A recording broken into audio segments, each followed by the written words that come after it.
What's poppin', everybody? Welcome to Top 5 Comics of October 2024. We took last week off because there was a little thing called an election. I don't know if you've heard anything about that, over the past week or month or, year. But that happened. But we're not here to talk about that. As I said, we're here to talk about Oh, comics. Oh, yeah, I know. Sorry, fake out. Whoops. I'm sure we could give the best comical moments throughout the election, cycle, but a few of those. we might have to save that for a Max's man cave or something. Um, no, we're here to hopefully have this on its regular week of the second. Well, I started to say Tuesday, but it's not even Tuesday. We're striking out. Anyways, typically Top 5 Comics will be the second Tuesday of every month. As we get back in or get into a regular rhythm with all these shows. But I've got my main man, Drew, here with me. Drew, how are you doing, sir?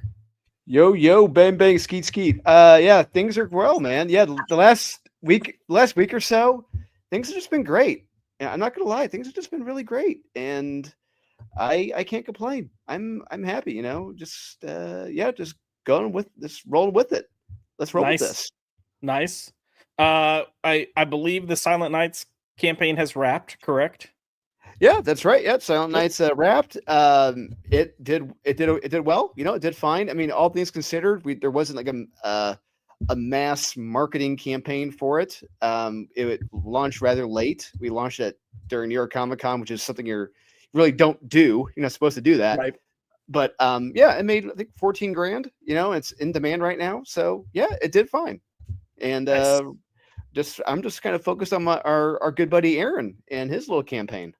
Yeah. Speaking of which, let me see if I can do a little presentation here. Aaron has his Kneel Before Doomface campaign going. And I've got that up right here, which you can see they've already hit their goal, already hit their stretch goal. And I think they're going for a second stretch goal. But we've been talking about this, I think, kind of hinting towards it at least for a year. But Aaron's been teasing stuff for a good couple of months now. But this is just a really awesome, fun book. And like with you, it's exciting to see it kind of come to fruition. And I think there's a lot of really funny stuff in here. There's a lot of subtle stuff. I'll come to this page because I'll never forget. Gosh, this was probably back in like June, May, maybe. Seeing these zombies back here. And as they're cleaning, like their limbs are falling off. And I was like, please have this just recurring throughout the book because it's such a small little touch. But you get so many little touches, so many like throwaway lines that this book is freaking hilarious. Yeah, love it. A lot of good stuff, a lot of plans, and as always, I just wish you guys all the success. But if you haven't backed this book already, go support Aaron, go back the book, and let's give him all the love and support. I'm sending the link now. You'll have to bear with me because I'm still clubbed up over here. Which, if you missed this news, I thought it'd be fun to try to chop part of my finger off. So I'm not handicapped. I'm handy capable. Not well, but I'm getting by. But no, seriously, Aaron, congrats on all the work, buddy. I know you've been working your ass off to get this done. And I'm glad that it's finally here and happening and looking forward to getting the books in people's hands. All right, yeah, let me try to stop sharing now. Dude, try to use a laptop mouse without having your index finger is it's pretty comical, I'm not gonna lie. Pulling these slides together, I don't know how many times I said a cuss word. I'll just leave it at that because we're still early in the stream. This is gonna be fun tonight. But yeah, this is gonna be a great time. I'm sure there's gonna be plenty of moments where y'all can laugh at me throughout the night. I might even hit it and say a cuss word from pain. So it's gonna be a full service night. Before we jump into the books, because once again, Drew, October was honestly a really solid month. I think we've proven a few months now that we don't know how to count, which is a good problem. But you're not the only one bringing honorable mentions in this time. I also have honorable mentions, so I also don't know how to count. What? Okay. Look, we're gonna blame Texas education. Well, for me, anyways. I don't know what happened to you. Maybe you. I was gonna say California education, but Well, yeah. I mean, you know what? It's just the California brain rot of being there for 10 years. there you That go. didn't help either. Before we jump into the books, let's see who all is in the chat so far. We do have Raphael Ponce in the house. Sup, girls? What's up, Raphael? Hey, nice to see you on the YouTubes. We've got Jamin D coming in with a rock on, Jamin. Always a huge supporter. I appreciate you so much. Thank you for being here. We've got JD Petty, the greatest top 5 stream, absolutely tremendous. Everyone tells, oh, I should have done that in a Trump voice, but my Trump voice sucks, y'all. I'm sorry. I'm gonna be honest. Only the best. Oh, It's the best of all top fives across the interwebs and the YouTubes.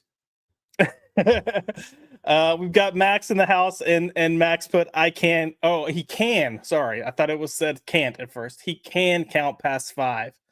Well, Max, most boxes of crayons come with more than 5, so we expected at least that much. So good job, buddy.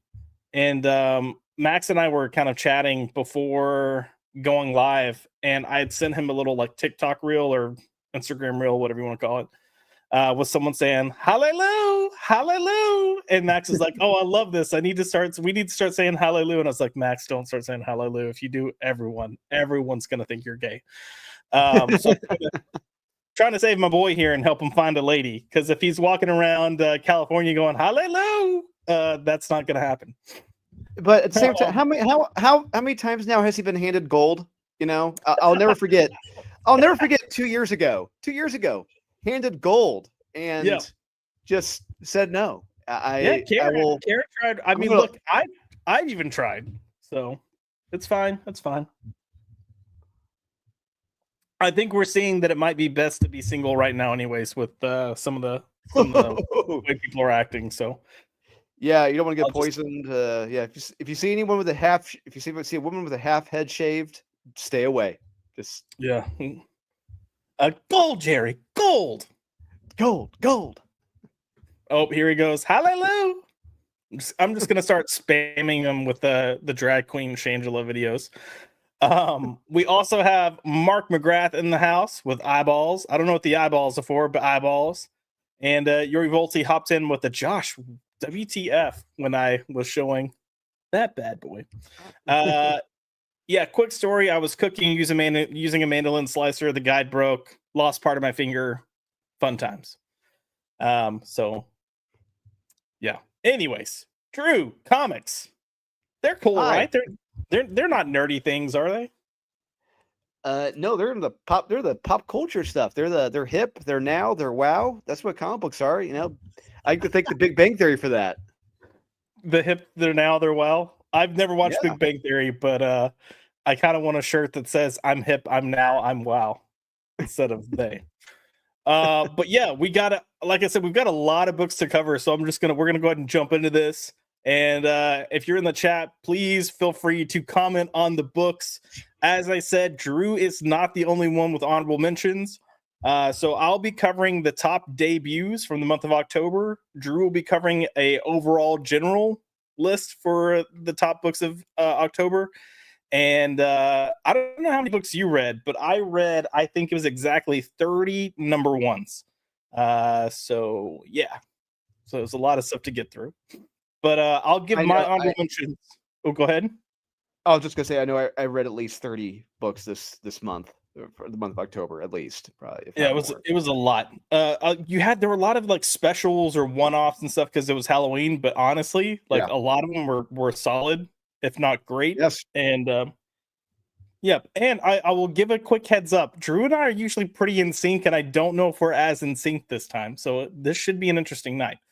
But I'm going to kick things off with my first honorable mention of the night, and I'm coming in with The Crow, Dead Time #1, written by James O'Barr and John Wagner, with art by Alex Maleev. Look, I read this. I talked about this on Max's channel the week that it came out. I think you were shipping books out or at Comic-Con. I can't remember. I was in St. Louis shipping out books. Yeah. There we go. I thought this was a solid book. I thought there were two different artists on here because there are pages that look beautiful and look exactly like what I expect from Alex Maleev, and it's all the stuff in the past. And there's present day, which I didn't like as much art wise, and that definitely lessened the quality of the book for me. But I kind of like what they did here. They're going a little different with the Crow, as they're pulling the character that's becoming the Crow is someone that was alive in the 1860s and then coming back to present day. So it's giving something that's similar but or familiar but fresh, and I appreciated it. And did you happen to read this by chance? Yeah, I did. I wasn't crazy about it. I thought it was all right. It wasn't what I wanted in a Crow story. Yeah, you could. I was reading it, and I could just tell. I'm like, this doesn't really look like the Alex Mayleave that we're familiar with. And I was like, oh yeah, this is 1996 Alex Mayleave. So it's a very rudimentary Alex Mayleave before he grew accustomed to the style that we're used to. But the Right. story, yeah, it's fine. It really reminded me of reading the Gunslinger Spawn story a little bit. But Mhm. it's. I thought it was fine. It wasn't. It was hard. I couldn't really recommend it that week. It seemed it's meh. That's fair. That's fair.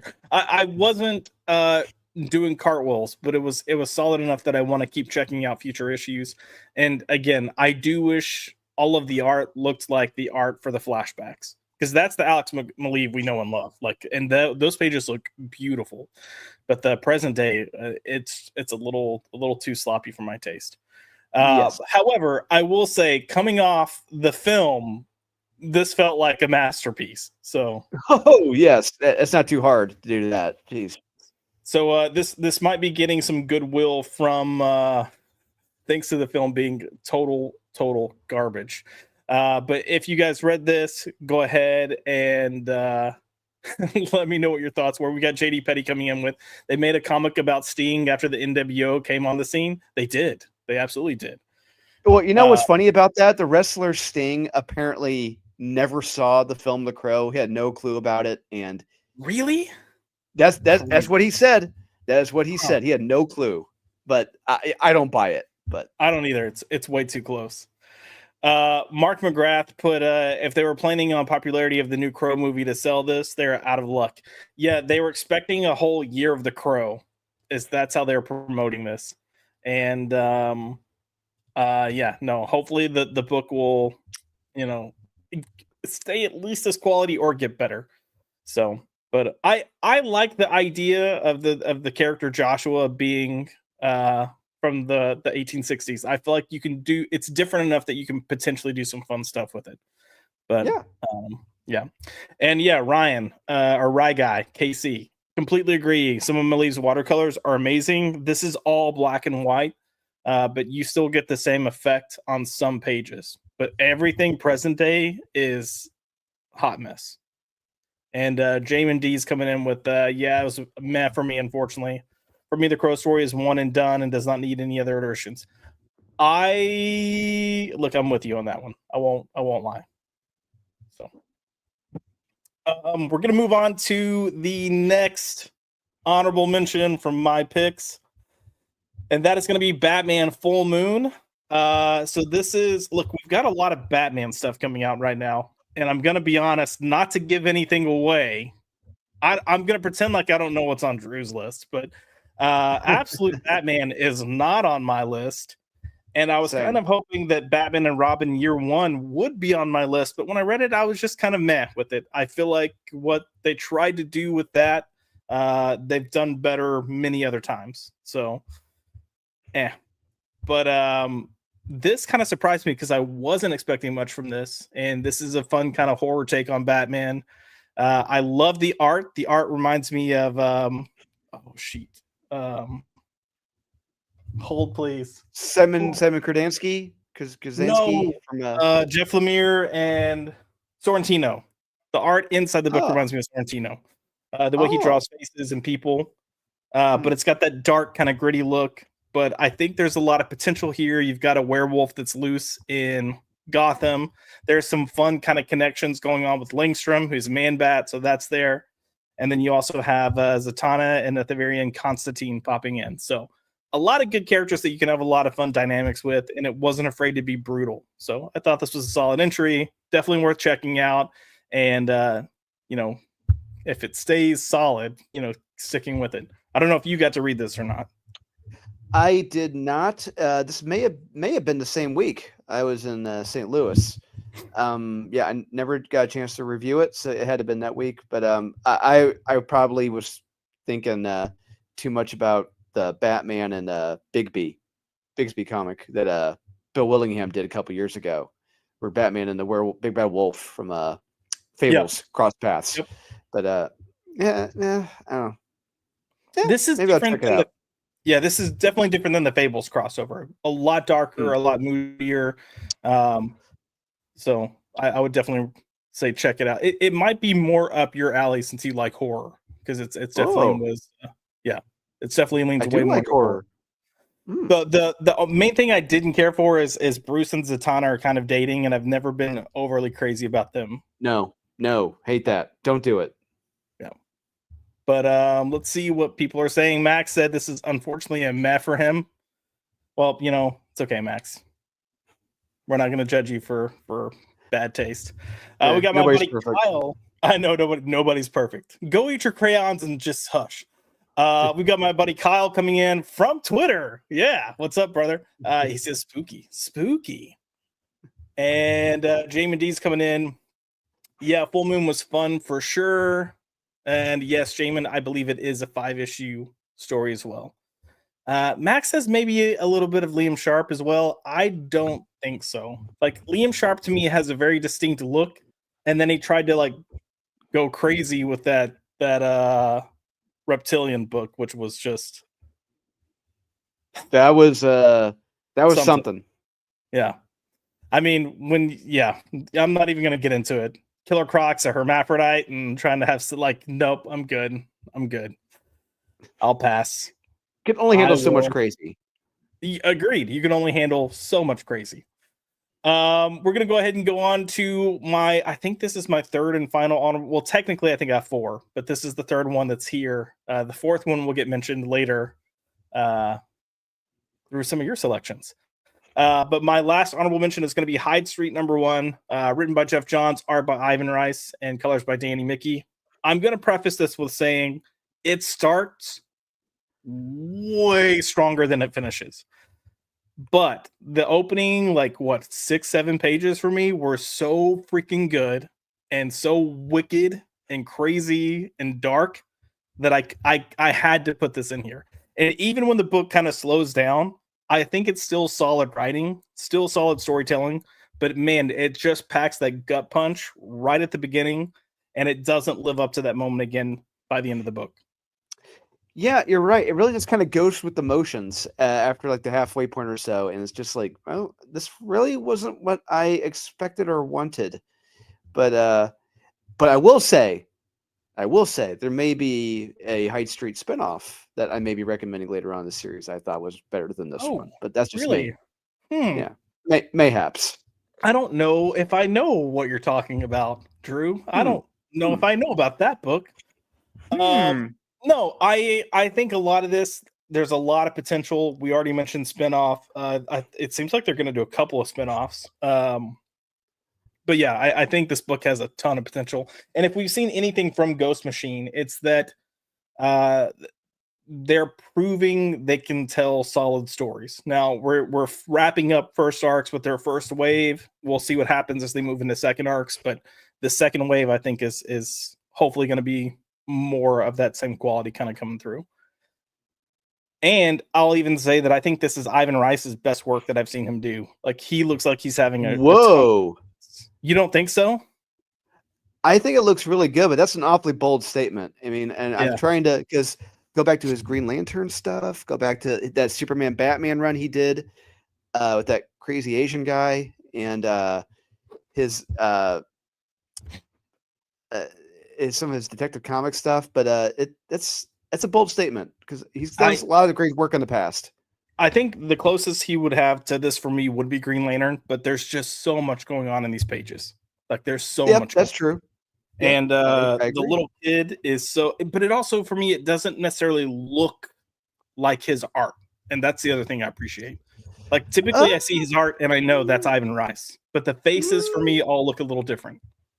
I'm going to go back to the first issue again, but I, hmm, hmm. Just like I'm jumping ship now. Forget this show. I'm out. This guy doesn't know what he's talking about. Um, we don't really have anyone talking about Hyde Street, which might be unfortunately a sign. Hmm. Max is saying that Kyle spells his name right. So, and for my buddy Kyle that was in here, Drew, his brother's name is Kyle, but he spells it Kiel. Keel. Yeah, Keel. We love to give him shit about it. Um, real quick, we do have 84 people watching between YouTube and Twitter. So if you will come to Whoop. the YouTube side, hit the like button. Feel free to share, retweet, whatever you want. We're just gonna be talking about nerd stuff for the rest Yeah, of the night. come to the dark side. We have leftover Halloween candy. Oh, hi there, little boy. You want some candy? Drew, are you ready to get into your honorable mentions? Let's do it. Let's bring the noise. Let's bring it. Bring the noise. Your first honorable mention is going to be Prodigy Slaves of Mars #3, written by Mark Miller with art by Stefano Landini. And this freaking colorist's name gets me every damn time. Michel Asarasakorn. Woo, man. Whoop, whoop. Whoop, whoop. Michelle's probably going to be watching this. They're probably going to be like, that's not how you say my fucking name. Yeah, anyways. What makes this an honorable mention for you, Drew? Well, like I said, there was there's a lot of better stuff than this. I consider this month, but still, this was still a damn good issue. It feels like we're finally getting to Mars. We're finally getting to Mars in this issue, but at the same time, we're getting to enjoy the banter between him and his brother, which is great. And I think there's like a White House correspondence dinner going on in this too. It was insane. This whole issue, this whole run, these first 3 issues has just been insane. Very very fast paced, action packed, kinetic, funny. It is a great wild ride. Mark Miller knows what he's doing. If you want something that's going to be, you're not going to know what to expect. This is it. I guess I compare this to Buckaroo Banzai. It is an absolute blast. Yeah, I really feel like Mark Miller's in. I mean, he's always kind of been popular and praised, but I really feel like he's delivering his best work since coming back with King of Spies. Because it feels feels like he's less like restrained, less restrained, but also less focused on like shock value. He's just, I mean, there's shocking stuff in these books, but there are certain things he had where it's like, it felt like, how can I shock people? And I don't feel like that's the goal here. I feel like he's like, what's the biggest, most bombastic story I can tell? And he's doing. But I will say, title. Yeah, one thing he does so incredibly well across all of his titles is that he's able to put all of our protagonists in a incredibly shitty situation. They're so damn low. It's to the point where there's no fucking way they're going to get out of this. There's no way they're going to survive this. But he always finds a way, and they're great, clever ways. I love it. He is great with that. Agreed. And I love the way he's doing these books right now, that he's doing anywhere like, 5 to 6 issues, hitting just these like punches of a story. They are. You mentioned the fast pace. They're all fast paced, quick, but they feel balanced. They feel like you're getting a good mix of character and plot. And he's not holding back on delivering some strong plots. So I agree with you. It's a good book. It's not my favorite, but my God, it's so good that you have. Look, it feels like we'd be doing it a disservice by not mentioning it. So yeah, absolutely, good call. I mean, honestly, that's the whole list moving forward is really that. And again, I know I said this like 2 months in a row now, but if you go back to like a year ago, we had the opposite problem. Like we were struggling to be like, is this worthy of a top 5? And now we're like, meticulously kind of moving things around to figure out our top 5, then be like, okay, but I feel like I need to mention all these books. So kudos to the work that's being done. Your next honorable mention is Space Ghost #6, written by David Pepose, art by Jonathan Lau, and colors by Andrew Dahlhaus. again, this is a book I'm not reading. I'm trade waiting for this because I perhaps wrongly didn't pick it up because of David Pepos, but I will end up giving it a chance. Everyone's been loving it. Did this wrap up the first arc here? Kind of, so issue 5, it left Jace in a situation where he was done. Like, he quit because he had killed someone, and like he didn't want to continue doing the things. And in this issue, it's Space Ghost versus Moltar, and you would think after an issue in issue 5 where you think things are kind of slow down, but no, it is still action packed. It is insane. The fight between Space Ghost and Moltar is awesome. And let's just say Space Ghost may need a little help to get through the fight. Not going to say who may come to help him, but you got to read to find out. Yeah, this is a fantastic issue. It's been a fun wild ride. Jonathan Lau's art is terrific. Andrew Dahouse's colors are fantastic. David Pepos, it's like, yeah, the David Pepos at Marvel, you get the hell away from me. But this is the guy I want to party with. This guy's amazing. I love this series. Yeah. I think we're learning more and more that if you let a quality writer do what they do, they deliver good stuff. I mean, we saw it with Jim Zub, or we're seeing it with Jim Zub. We're seeing it with Josh Williamson, and it looks like we're seeing it with David Pepos. So, kudos to him. Again, I'll be picking up the trade. I'm glad this is good. I agree with you, though. Jonathan Lau's art looks freaking fantastic. It looks like top tier comic book art. And I just feel like if this goes well for Pepos, his career could really take off. But I feel like Jonathan Lau's career is about to just like blow up. So, and kudos to Andrew Dahlhaus for colors too, because he definitely helps land all this and give it a little bit of pizzazz. He's one of the best. One of the best. I believe this was in response to the previous book, but the black dude on the cover of issue 1 is the protagonist. Yes, he is. Yes. Yeah, and this isn't the first book with him, so you've got some material out there that you can go read up on. Actually, I'd recommend reading up on it before checking this out. And Max Pepos, the pirate. I think that's what it means. It means pirate. Keep my name out your mouth, sending night letters. Anyways, wow. We're gonna move on to your next honorable mention, and that is gonna be Green Lantern number 16, written by Jeremy Adams, who may or may not pop up on this list a few times, as well as Steve Orlando. I don't know if you're grouping him in with this, and art by Zermanico and Leonardo Rodriguez with colors by Hi-Fi. So, Steve Orlando is the reason you picked this book. Is that right? Take that name out your damn mouth. Oh man, I'm sorry. I couldn't help it. Yeah, I know. Just like Steve Orlando, he can't help himself with certain plot elements in the stories. But no, this issue was fantastic. I give all the credit to Jeremy Adams in this period. I'm not giving any credit to Steve Orlando. The main story, the Civil War Corps storyline kicks off. What's great about this issue and the latest issue that came out this week, which I recommend, is that it's like a massive Green Lantern event, but a self-contained event in these issues. So you have a massive universal story going on here, but it's within the confines of this issue. And that's great. That's perfect. You're making a huge deal out of one comic. That's awesome. Yeah. You don't have a bunch of shitty tie-ins across the DC universe. This is great.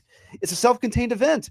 This is what I want. You got all the Green Lanterns involved. You got the Red Lanterns. You got Sinestro, Kilowog, Mogo. It's what you want as a Green Lantern fan. And it's action packed, so incredibly well drawn. Yeah, I gotta recommend this. It is a blast. I'm gonna take a moment because I know we've been a little harsh on DC, and I'm not saying they don't deserve it. But the absolute line, it is what it is. And I know leading up to All In, we've kind of been like, oh yeah, All In, not. But I will say in a couple of these books, they're really trying, and this is one of those books that they're really putting some effort in. And if we get more of this, I feel like DC could get back on track, but they've got to be consistent with it. That's the thing.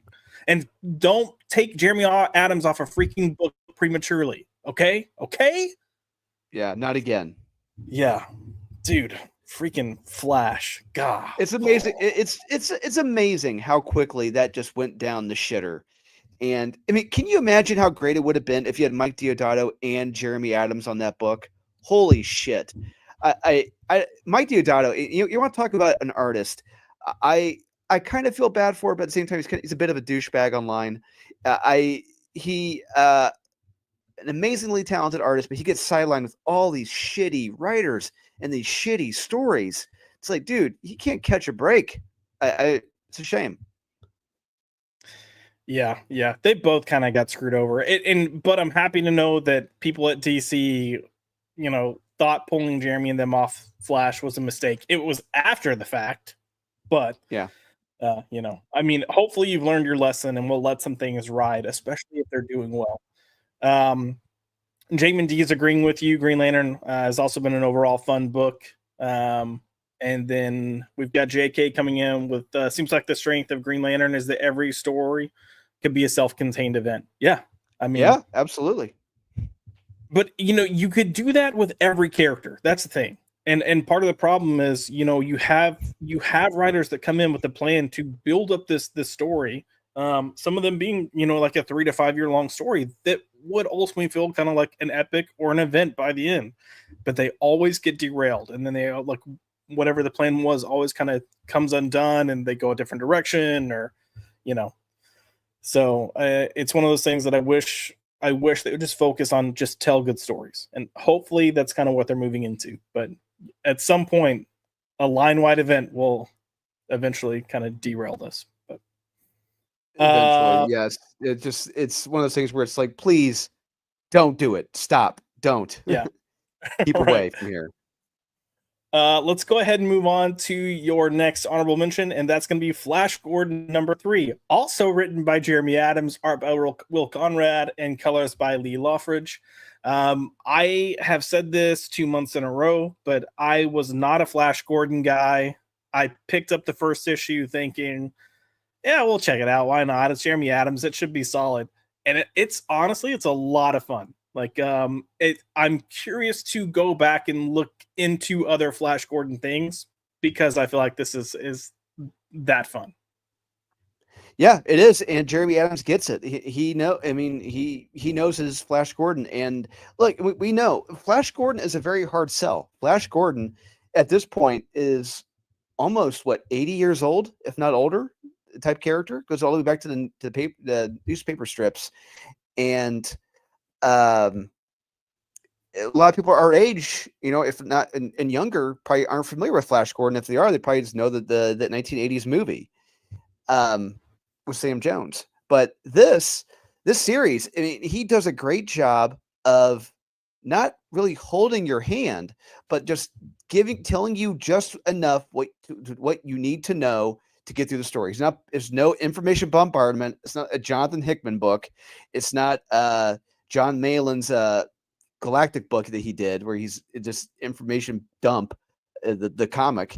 No, he's telling you what you need to know. But he remembers it's an action story. It's a fun story. In issue 3, it's fantastic. You get Ming the Merciless and Flash, their interactions with each other. It's fantastic. And yeah, I got to recommend this to anyone and everyone. If you're not familiar with Flash Gordon, if you're afraid of information bombardment, you're not going to know what to, you're not going to, you're afraid of going into, like, I don't know what the hell's going on. Don't worry about it. You're going to have a blast reading it. He's going to tell you just enough to what you need to know, but he remembers. You're going to have a fun time reading it. Yeah, other than the knowing of the character of Flash Gordon, I didn't know anything coming into this book. And I'm having fun. And honestly, that might be part of the fun that I'm having with it. There's a lot of discovery going on. But it's a fun read. It's executed well. And again, we've said this before, but Jeremy Adams does not get the credit that he deserves as a writer. And I'm not saying this isn't a top tier title, but he should be getting some top tier titles at this point. Like, he's proving that he can deliver. Absolutely. The two guys right now in the business who should be getting top tier books, Jeremy's one of them. Ryan Parrott is another one. Those two are the future. Agreed. I'm surprised. Has DC and Marvel haven't swooped Parrott up or anything yet, have they? I think Ryan did. Maybe he's done a few short stories, maybe in a couple anthology books, maybe. But That's it. Mm-hmm. Yeah. He may or may not pop up on this list later. We shall see. Going Ooh. to the chat, we've got JK coming in with Flash Gordon is so good. Agreed. We have Salty Traveling C. What's up, brother? Nice to see you here. He put, you guys suggested Flash, and I picked it up. It's fantastic. Glad you liked our suggestion. Nice. Jamin D coming in with, yeah, Flash Gordon, Flash. Aha. And I do want to point out, Salty also, oh, come on, finger. Oh, there we go. Salty did point out, don't forget the 1930 serials of Flash Gordon. Yeah, that's what I meant. Yeah, Flash is over almost 100-year-old property. Mm-hmm. Which is, I mean, it's crazy. I mean, I know we're getting close to that even with Batman and stuff, but geez, man, it's crazy to think of these characters being around that long and still being prominent. Yeah, John Carter of Mars, Flash Gordon, Tarzan, Superman, I mean, all the Phantom, all these characters, they're getting close to 70, 80, 90, 100 years old. It's wild. Yeah. Andrew Gonzalez has not picked up Flash Gordon, but he's going to check it out now. Yeah, 3 issues, man. It's worth it. They're fun, quick reads. Got to meet Will Conrad at New York Comic Con. Awesome dude. He's not what you expect. It was hilarious. He's I think he's Italian, but he was incredibly well dressed. Had like a 2-piece suit on and tie at his booth, and a thick accent. I'm like, you're not really expecting it a Will Conrad, but okay, cool. Yeah. We've got Layton Kramer in the house. What's up, man? Nice to see you here. And yes, you did. You found us. And then Jamin D is getting on to me right now. So he put, how dare you say Flash Gordon is not top tier? He is the savior of the universe.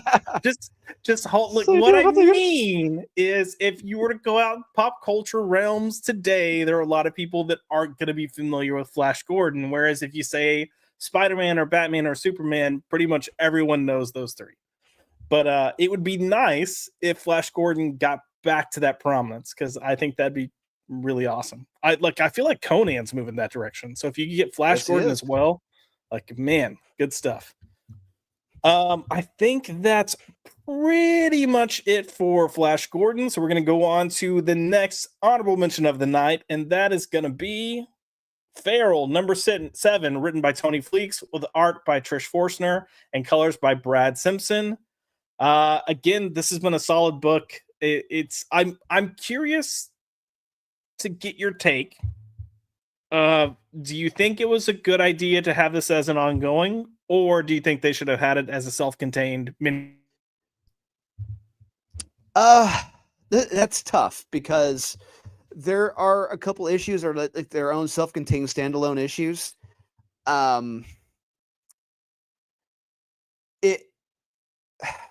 It's because honestly, on one hand, I could see it being a mini, absolutely, just like Stray Dogs. But on the other hand, I do like it being an ongoing, because I do like seeing how things are unfolding in this world. Like, we're seeing this this virus spreading, especially in this last. We watching the news, you're seeing it spreading more and more. But in this issue specifically, it was very, it's very kinetic, it's very tension filled, and then the shocker ending. It's like, oh, okay, I was not expecting this at all whatsoever. So I'm going to agree with you. I was concerned that we were going to hit like 6 issues, and then moving forward, it was going to kind of be like, all right, I think we could have left this at 6 issues. But I feel like they're setting up enough that I'm like, okay. I think they can actually keep this as an ongoing for a good while.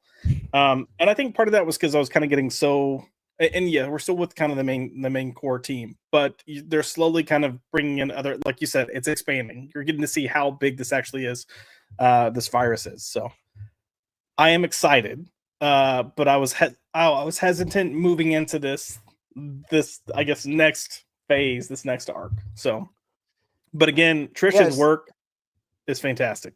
Go ahead. Oh no, I was just gonna say, her work is fantastic. She does. I mean, I don't want to say she does a lot of the heavy lifting, but there are a lot of segments in this where there's no dialogue, and she's having to, do her best. Where the art is really telling the story, and yeah, she does a fantastic job with that. Yep. And kudos to Tony for trusting Trish that way.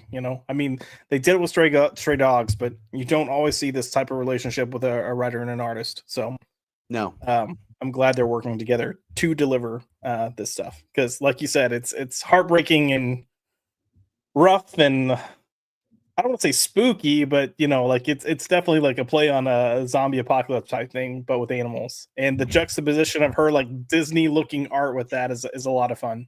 But yeah, it's fun, absolutely. Salty Traveling Sea said, Farrell's another series you degenerates recommended that I picked up. Thank you for that. You're very welcome, sir. Yeah. That's where this is the point of the show. There's so many like if you go to a comic shop, there's so many new books out there. There's a lot of shops that aren't even ordering certain books because there are so many books that hopefully this will let you guys find something that you can go check out and hopefully love. I think that is it for Feral. We're going to move on to the next one, which is Universal Monsters Frankenstein #3, written by Michael Walsh, art by Michael Walsh, colors by Michael Walsh. This is the Michael Walsh show. This is also not the last time you'll see him on this list. I really enjoy this book, and I'm really sad that it's only 4 issues. Yeah, same. However, I will say I think this was the weaker of the 3 so far. Agreed. Now, don't get me wrong. It's like he does a great job of showing us what happened in the original Frankenstein film, but from different points of view. It felt odd with some point with Elizabeth in this issue, because if you watch Elizabeth in that original film and you read her here, they are 2 completely different people, especially in this one. She is much stronger in this issue. It really felt like she had a lot of modern day isms in her in this issue. And like I said, when you compare her to that original film, it's like, no, that's not your personality. That's not you. But I don't know if that was he saw something that we haven't or I didn't. But regardless of that, it's still a fun issue. And the Baron was written kind of strangely as well. Baron Frankenstein, his dad. It's like he wasn't as goofy or as like kind of aloof as he was in the film. He was much more serious, much more of an asshole. So it was. There's a lot of things that were different. But I get it. It's the first time this is the first issue where it felt like it really deviated from the film, personality wise with the characters. But regardless of that, art is fantastic. They really does a good job. He does a great job sticking with the film, what happens in the story. Yeah, it's a very fun read. Yeah, I cannot express how talented this man is. And I'll agree with you. I do think this is the weakest issue. Each issue is kind of shown from a different perspective. But this is also the first issue that feels like it's going to continue from the same kind of perspective. Like we got her perspective, but then it's like we got to like, okay, we need to start moving to wrap up the plot. And maybe that's why it felt a little weaker. It wasn't so hyper focused on like here's the this character's perspective of what's going on. But this kid that's in this is one of the things that I really love, and it's in so many ways this feels so familiar to what we've experienced, and that kid just kind of brings a different take on it.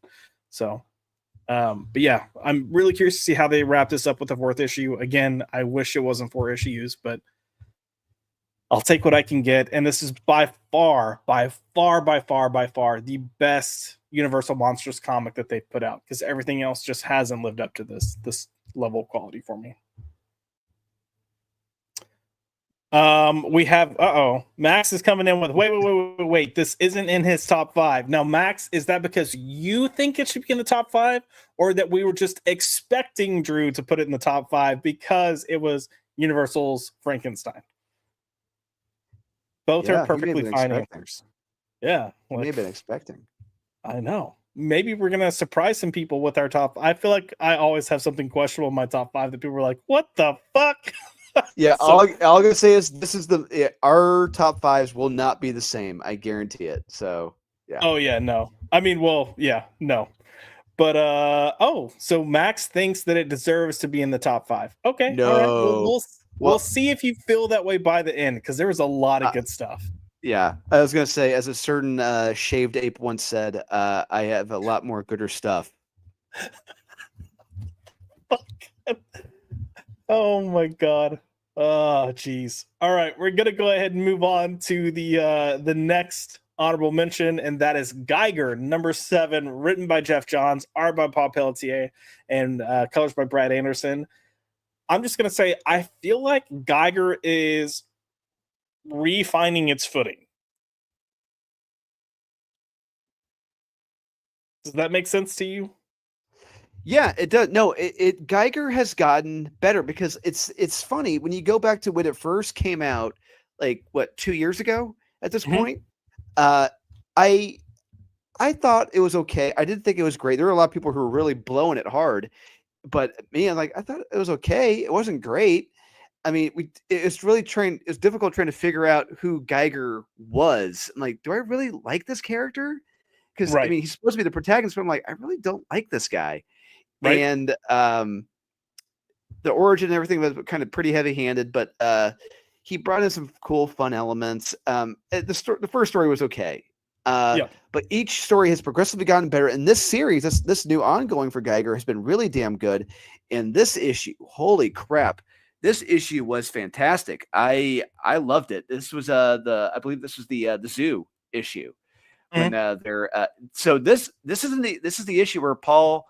Oh, wait a minute. Oh, wait a minute. This is the wrong issue. No. Oh, Yeah, you're thinking of 6. 6 was the one I'm there thinking in of the zoo. 6. Yep. Ah, crap. My fault. Damn. I got. I thought this is the one. I thought it was the one with the zoo. Um, but no, this one was action packed with Paul Peltier. I remember because Paul he filled it. Paul's been busy. He's been doing GI Joe and he's doing Geiger as well. Mhm. This guy's how he's able to do 2 ongoings right now. Good for him. But no, yeah, the between the Atomic Knights in this, the Nuclear Knights and Geiger, their fights in this, yeah, it's action packed. You gotta check this out. This is pretty much one big fight scene, but one big fight issue. Yeah, I'm gonna say I was with you kind of with the first theories, I guess, that came out like 2 years ago, and sharing the sentiments of how I felt about the character. And one of my issues when this new series started under like officially under Ghost Machine is they kind of retread some ground there for a little bit. Um, and that was, look, to be fair, it's only like 2 issues. But that being said, I was also it made me less excited to read it because my impression was like we kind of already know this, we're already getting it. I understand why they're doing it, but it doesn't feel like it's anything new. And then I let some issues pile up and caught up, and then I was like, all right, well, I'm glad I was wrong. So, Yeah, and okay, the characters are much more likable in this. I'll say that. Not everyone is a degenerate piece of shit in this book, right. which is great. Max put it's not the one in the zoo. Never mind, not my honorable mentions. Hit next, hit next. Um, yeah, I will say pretty much most of Ghost Machine is good and worth checking out. And I say support that line as much as possible. And again, this may not be the last Ghost Machine thing that we see tonight. Moving Ooh. on to our next honorable mention, we've got Conan the Barbarian, number 16, written by Jim Zub, art by Doug Braithwaite, colors by Diego Rodriguez. We mentioned Jib earlier in terms of Conan and Conan kind of making a resurgence to really kind of build up its brand. But Drew, like this has been one of those books that I'm loving, and it's if you just need a dose of testosterone, this is where you can turn to get it. Plus, beautiful artwork. I mean, Doug Braithwaite has definitely gotten better. He's still not Robert De La Torre, but he's gotten better. And I know part of your hesitation with this series and this story in particular is like you've seen the story a couple of times already. Yeah, so this is an adaptation of the Frost Giant's Daughter, and this a old school story that Robert E. Howard wrote, literally almost 100 years ago at this point, which is insane to think. But so it's not new to me, but at the same time, what Jim is doing here with this story is that we're we're getting into the beliefs and thoughts of Conan. We're getting into his origins, his the religion of his people growing up, what his dad believed, and trying to instill in that upon Conan and learning what Conan believes. And I think it's by the end of this issue, you really see that Conan he believes in something more now because he has seen this woman, because he has seen her. He knows there is something greater there. He knows there is something greater. And yeah, it's a great issue. I mean, if you really want to understand Conan, his beliefs, his religion, his mindset, the last two issues are fantastic for this. Agreed. I will agree with you wholeheartedly. In general, if there's a book that I would tell people that and I have been telling people, to kind of start up and start reading through, Conan is what I've been recommending because I feel like it's been so consistently good. And yes, we have 16 issues here, but you also have Savage Sword of Conan going on, plus the new Black Rock book. So like, there's so much you can actually just dive into. And Jim Zub has been doing a great job honoring what's come before him, but also trying to deliver something fresh and new. So it's great work all around. And again, beautiful art. So if you're not reading it, go read it and go tell Jim Zub he's awesome.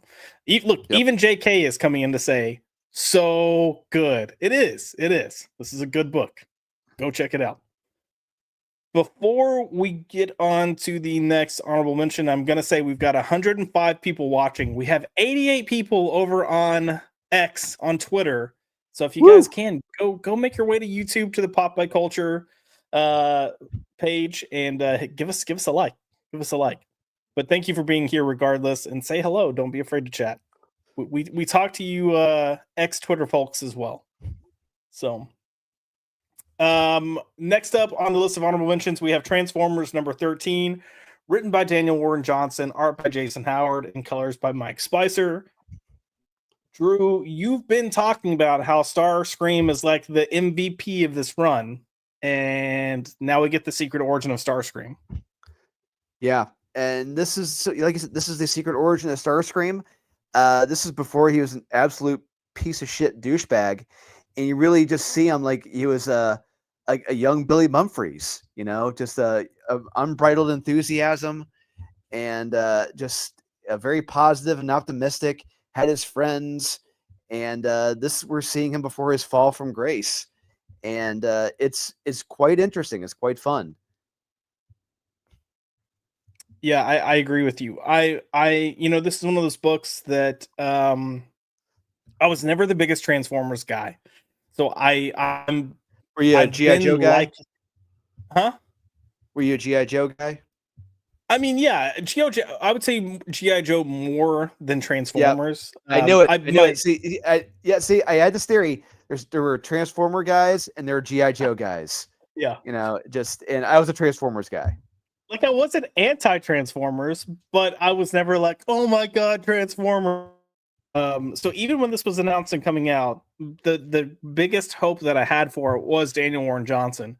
But I found that I've been connecting with this book more than I expected to. And he's managing to deliver in a lot of ways. It's not just action. Like, you get plenty of action and some pretty cool action, but you get some nice like moments as well that kind of, bring some weight to the book. But yeah, solid issue. Bring Glad some it's here. bring some like lack of a better term, some humanity to the characters. Correct. Absolutely. Absolutely. And that's something that I wasn't fully expecting. So happy to see it here. I know where 13 issues is in, so I don't want to say it's a surprise, but I'm happy to see that it's still kind of carrying on at a solid quality. And Max is probably gonna be like, this should be in your top 5. But we run the show, not Maxfield Von Priestley. We're gonna move on to our next honorable mention, and that is the Magic Order 5, number 2. Now, I don't know if Mike's shop is not ordering this book or they're ordering less, but this also is not on the stands, and I'm behind on reading it. So why did you pick this for an honorable mention? Because I think it got second place last month. Yeah. So this would have been higher. I told Wes it was one of our recommends for the week. I thoroughly enjoyed it. This is it's a nitpick at this point. It's still a fantastic issue, but it's so when issue 1 ends of this run, it's Cordelia. You see, like, you're led to believe that she's in this insane asylum, locked up. She's never had magic and all this, and like, oh, interesting. And meanwhile, you got the serial killer and everything going on in the background. But in this issue, they go with it. You know, Cordelia is locked up. The doctor's trying to talk to her, like, no, none of that is real. None of this happened. And I'm thinking the whole issue is going to be like this. I'm like, fuck yes, keep this going, you know. But Mark pulls the rug up from under us, like, nope. And by like 3/4 of the way through the book, she gets her memory back and everything. I'm like, oh, Mark, you should have kept it going, man. You should have kept it going for like another issue or so. You know, really let us think that, okay, well, you know what? Maybe there is something here. Maybe if he's going to keep this going, but no, but regardless, it's still fun and fine after that. And I'm enjoying the ride. It's very well illustrated. Dialogue is fantastic. And it's still shocking, especially toward the end. Yeah, do check this out, guys.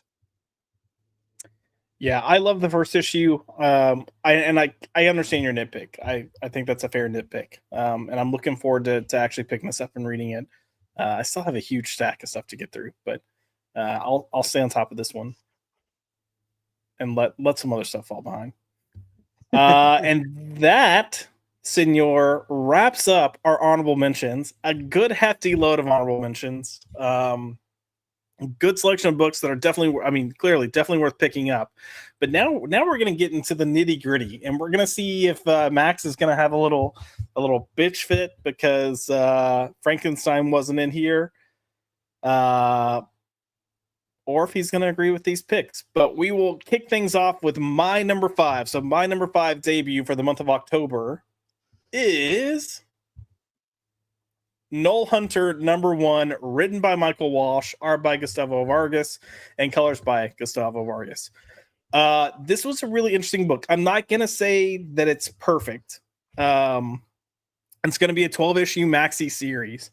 And you have a really quick jolt start to the book, and then it kind of slowly starts setting things up. But it's very clear he knows he's got 12 issues. He knows the story he wants to tell, and he's going to pace it for 12 issues. So while this didn't necessarily pack the hugest punch that it could have as a debut, it was all solid enough that I'm on board to keep reading. I'm curious to see where it goes. You can see here in the description that Null Hunter is a kinetic cyberpunk retelling of the labors of Hercules, and Clay is your main character here that's kind of turned profile. But solid start to the book. It feels a little unique. It feels different. It's definitely action-packed. And I'm looking to see where it goes. And Michael Walsh, this is the same guy that's doing Frankenstein. So we know he's quality talent. He did Silver Coin, which he mainly did art for Silver Coin, but writing here. So go check it out. It's worth picking up. And then we'll see what happens. Did you read this by chance or no? No, I did not. Drew's like, negative.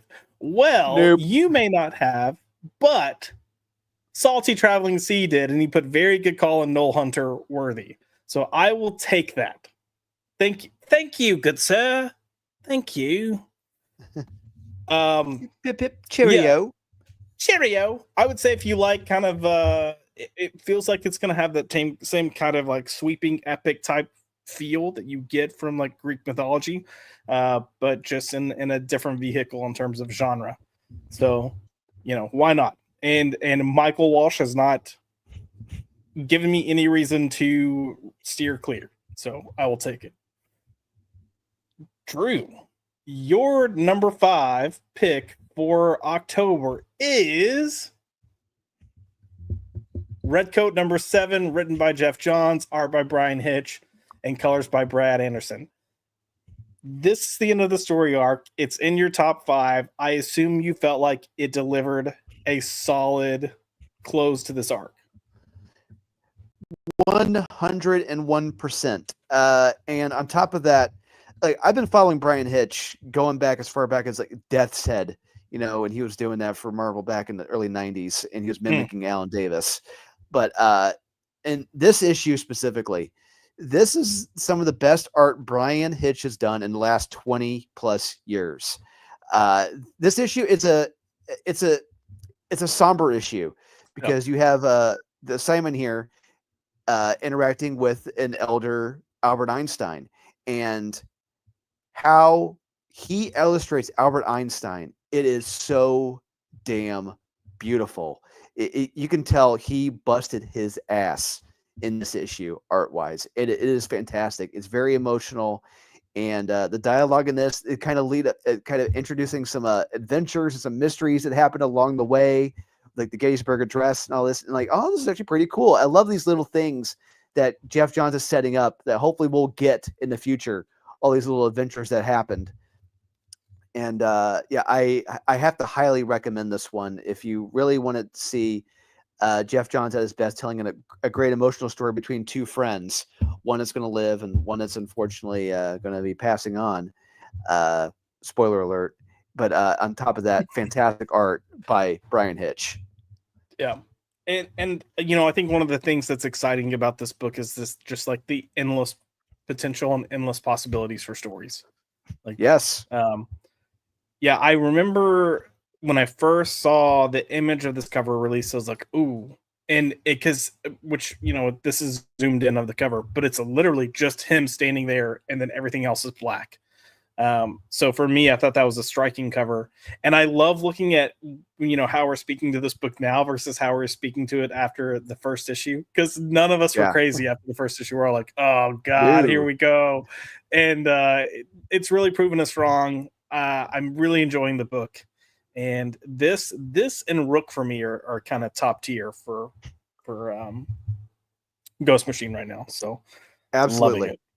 And Salty Traveling Sea Redcoat has been excellent. The next issue's covers are incredible. Yeah. Ghost Machine is doing really good work and they have really good talent. So if you're not checking out Ghost Machine, or if your comic shop isn't stocking Ghost Machine, tell them to get with it. Tell them to fix themselves. Yeah. Yeah, there you go. Hey, when's Brad Meltzer's book coming out? Oh, heck. I don't know. Let me see. Let me see if I can use my GIMP finger to find out real quick. Brad Meltzer. Okay, y'all. I seriously have to type like my dad right now, which is this hand I can do fine, but this hand is one. I'm not seeing a date. So we'll see. Everything I'm seeing is just when they had the special that kicked off things before any actual titles released. The Ghost Machine title. That's all I'm really seeing stuff about. So, but I mean, even at the very beginning, they announced like Pete Tomasi and everyone all up front, but even Pete's book hasn't come out yet. So, no. It's coming. It'll happen. We'll get there. But it'll be nice to see what else they do, because it looks like tonally Pete's books are going to be more family friendly, I believe. Yeah. So yes. Yeah, but no, great pick here. Completely agree with it. Definitely deserves to be in the top 5. And I can't wait to see where else they head as they move into issue number 8. We're moving on to our number 4 pick for the month of October. We are starting off with my number 4. So the number 4 pick for the debut of October is It Happened on Hyde Street, Devour number 1. Now, Drew might take some issue with this, not to give anything away, but I will let him speak in a little bit. I liked this. This was the first point that I realized. Well, I'll put let me go back to Hyde Street. At the very end of the Hyde Street book, you see these like they're not billboards, but they're kind of like it's names of all these different characters, and I was like, oh, you could do stuff with all these different characters, and now we're getting these kind of spin-offs or whatever you want to call it, that's just kind of focused on telling a one and done story with these characters that are kind of horror laced. It's not trying to do anything crazy, and it's almost like a horror anthology TV show where each episode is a spook of the week type thing. And I'm not going to say that this is scary, but the reveal, and this is why it's not higher for me, but the reveal is kind of scary in terms of disturbing. But I'm gonna say I saw this coming like right away. And the only reason I felt like the twist at the end was obvious is because I've seen so many things that are kind of similar or in this vein coming from different horror TV shows. Um, so there's that. But no, this is a interesting story. You've got Hyde Street. Nothing is what it seems on Hyde Street. Everything is kind of evil. We got to see our little kid again briefly, but it was a nice little like, hey, you got Mr. Hyde walking in the background as well. But yeah, this is a commentary on, I guess, image and what people are willing to do to look good. So I'll leave it at that. Drew, I will let you speak on this later. Yes, there we go. Sure, that works. Your number 4 pick for the month of October is Nightclub 2, number 3. Written by Mark Miller, art by Juan and Ramirez, colors by Fabiano Mascolo. Why is this number 4? Oh man, I've been really digging this run. This run so far has been better than the first run. Issue 2, whoo man, Mark was not afraid. He's literally, you got a barely legal 18-year-old girl in issue 2, pretty much full frontal nude, and it's like, whoa, okay, we're going there. But all I gotta say is in this issue 3, if you're a fat kid in high school and you're a vampire, never trust a beautiful young woman who says she wants to have sex with you. All right, all I gotta say is don't trust her, and because hey, it leads to no good, and we discover what that no good it leads to in this issue, and let's just say it's not good for anyone in this damn issue, and it's pretty heartbreaking. It's sad to a point because, like, hey, you feel bad because you thought he was in love. It's like, oh, nope, she just absolutely used him like any other beautiful woman does, and yeah, it's a very good, powerful, emotional issue. You just feel so bad for him. See, you had to end with like a serious note, because when you're like, don't trust women, I was like, finish talking so I can come in and be like, that's right, you heard it here, folks, go gay. No, I agree with you. He's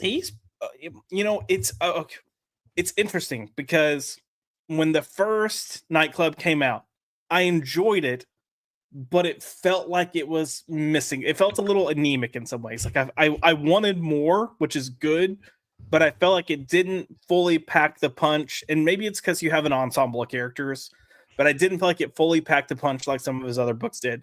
But this one, the Nightclub 2, holy shit! Like, he's just like, all right, we're just balls to the wall, we're going for it.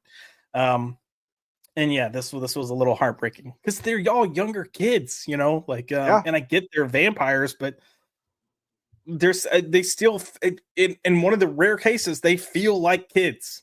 So many comics have teenagers, and it's like the SNL skit with what's his name, that's like, hi there, kids, and he's got a skateboard. Oh, hello, my fellow children. Yeah. Yeah, hello, my fellow children.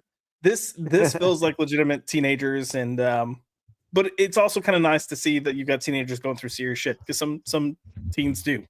But I don't think we can seeing Mark Miller's praises enough. And I keep telling people his current books, the stuff that he's been coming out with since King of Spies, he is just killing it.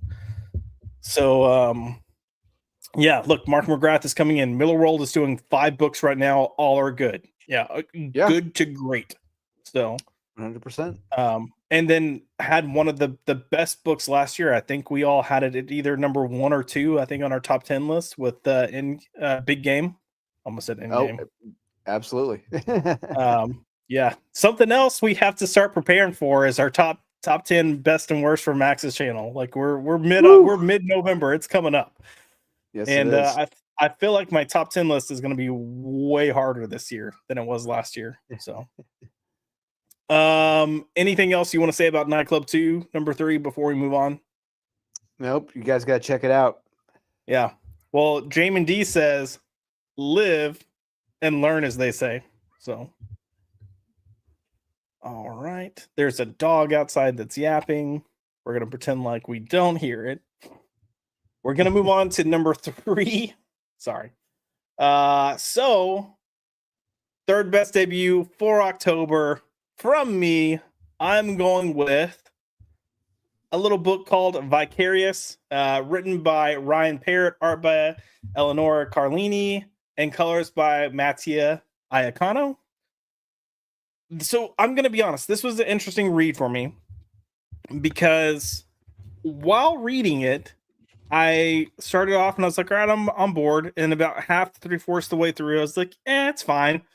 And then the last like page happens, and I was like, oh shit. Well, this kind of changes everything. And because of that, I then started thinking back through the book. And the more I started thinking about it, the more I started liking it and the potential of what this book can do. So, one, I'm going to say Ryan Parrott, I think, is a really solid writer.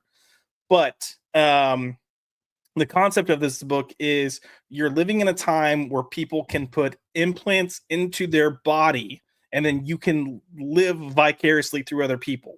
So whatever they're thinking or sensing or feeling, you can tap into that and you can experience it. So whatever you want to be. So you've got people that are like different careers, corn stars, we're just going to say that.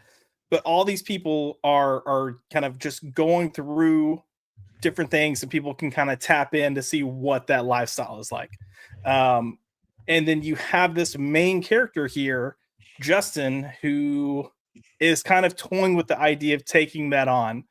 And I'm not going to say whether he does or doesn't, but you think you know things about Justin. And again, on the last page, you realize you don't know anything about Justin. And for me, it completely flipped the book. It made this a must read. And I would say go pick it up, but I would also understand if you wanted to wait. So, like Salty is saying, it's Vicarious worth $5 to pick up. Page through it and put it back. I understand the paging through it. I would say if you're not sure, maybe wait, because I kind of want to see. For me, what put it on this list was the last page, but that's going to depend, at least for future issues, of how much does that last page pay off, if that makes any sense. So, but yeah, I think for me the potential. This kind of goes back to the Redcoats. The potential of the stories you can do with this is interesting, because this whole idea of letting people live vicariously through you is almost seen as a form of prostitution. And it's not necessarily viewed highly, and it's considered illegal, but people are doing it anyways. And you're like, okay, well, if you're putting implants in, how is it illegal and how are you not getting caught? People can put implants in for multiple things. So these kind of are you can manage to hide it. That's what this implant is. But it's almost like, just imagine like logging in to something and then you tap your body into it. So everything someone else is doing or feeling or sensing, you're feeling, you're doing, or sensing. So an interesting concept. And Jamin D is coming in with, I would say, so it has interesting ideas. Great art. I thought the art was solid. It tonally, it seemed a little interesting at times, the art did, but yeah, I'd say check it out. If you're hesitant, maybe wait and see if the following issues seem to live up to the hype that was set up by the end of this first issue. So I'm going to assume you did not read this book, Drew. Absolutely not, but thank you for asking. Look, I'm going to be honest. I saw the cover and I was like, the artwork looks good, but you can't fully see his hands. He's got like rainbow color hands, and he's got that star tattoo that's on his face. And I was like, wow, this looks. I'm not gonna lie. It looks like he jerked off a Sharpie or something, a yellow highlighter or something. Yeah, I'm not fully sure what the lines are all over his face that are yellow, but I did think, man, this looks really gay. And did Steve Orlando write this? No. But yeah, no, I was on board by the end. But yeah, in the book, he doesn't have all this yellow. He's got the star tattoo, but he doesn't have all the yellow stuff on his face. And his hands that way are for a reason. You find out why. But Salty said, spanking it with pastels. Possibly. And he put that it sounds like a riff on Altered Carbon. So I haven't watched Altered Carbon, so I can't say for certain. But there were elements of, I don't know if anyone saw the show Dollhouse, kind of similar things there, where like how they would upload memories into people's brains. You can potentially get people's thoughts and memories as well. So some similarities there. But yeah, if you want something that's different, hey, it felt different. And again, you mentioned Ryan Parrott's one of the kind of top tier people. I agree with you. He did great work on Power Rangers. He's got another book called Infernals, which is definitely interesting. So I'm on board with giving him the benefit of the doubt and really kind of checking this out. Your pick, we're on number 4, right? That number 3. Number Hold 3. on. Are we yeah. on 3? Yeah, we're on 3. Okay, we are number. Whoops, my bad. Anyways, your number 3 pick for the week is Poison Ivy, Swamp Thing, Feral Trees, number 1. Did you really pick a G. Willow Wilson book? Yes, I did. Your list? Yeah, okay. Yes, I did. This shocked me. This surprised me. I was not expecting to like this at all. I mean, granted, Mike Perkins is on the art. I love Mike Perkins. He's been my boy since The Stand. He did that for Marvel. In this issue specifically, granted, it opens with Ivy in bed with Harley Quinn. I'm like, give me a fucking break, not again. But fortunately, it ends there. But after that, it's just Ivy and Swamp Thing, and talking with the Green. You see these different iterations of the Green, and they're all talking with Ivy and Swamp Thing. It's the whole issue is pretty much Swamp Thing putting Ivy in her place, and especially at the end of it, it is fantastic because she's just been this. The last few issues of her series, she's just been like an annoying girl boss bitch. But in this, Swamp Thing, it's fantastic. He just really lays it into her, like what is wrong with her, what her deal is, and it's fantastic because she's had this coming for a long time, and it's perfect. I got to give all the credit to G. Willow Wilson for that, and I did not think she'd have it in her to do that to her female. I'm not gonna say protagonist, but to her female antagonist. Yeah. Yeah. Look, I'm just gonna say this might be where we have disagreements, but to each their own. So, yeah, no, I like Mike Perkins' art. How about that? So we'll we're halfway there. Halfway there. We'll get there. We're moving on to number 2. So my number 2 pick for the month of October is The Sacred Damned, number 1, written by Saber Prasada, art by Michael Walsh, colors by Michael Walsh. This really surprised me. I wasn't expecting much from it because there were a handful of books that were kind of like Halloween-ish, I guess mystical magic related. But this had some dark stuff in it. So this character is kind of like, if you could take a little bit of Buffy the Vampire Slayer, a little bit of like John Constantine, kind of put it in this character, that's kind of what you get. She's not as crass as Constantine is, but she's also not like pop culturally as Buffy. It's a nice kind of middle. But she is pretty much like an occult detective, and will do exorcist type things, but she is Muslim. And it doesn't lean heavily into that of being like preachy or look at this Muslim character. It's just like, it just is, which is really nice. So I appreciated the fact that they didn't pull out a soapbox and kind of throw that out there.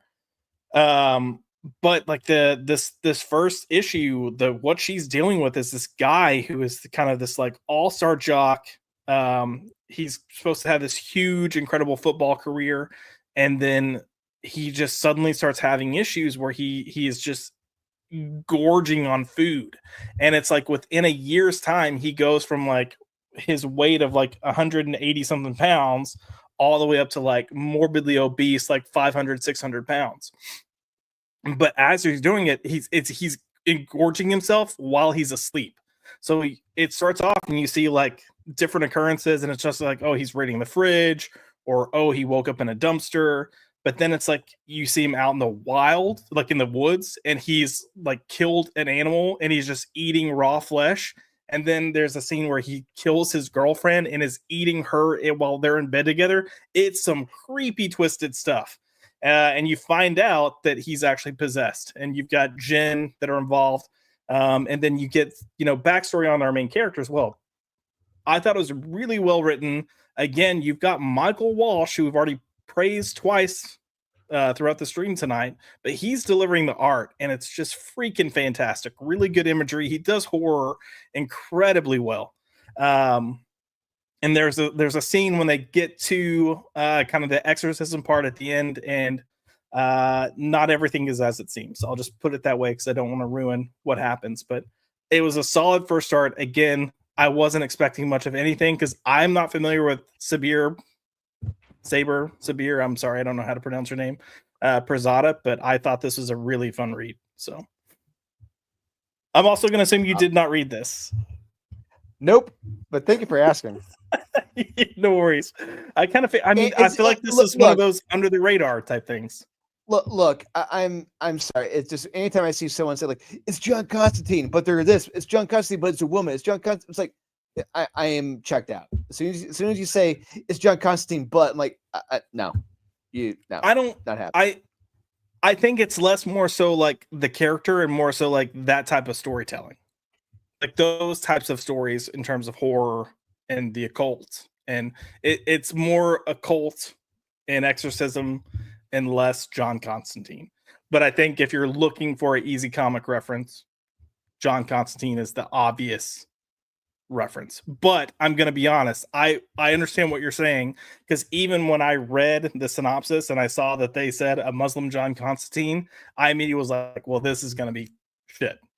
And I'm happy to say that it wasn't. So I expected the worst, but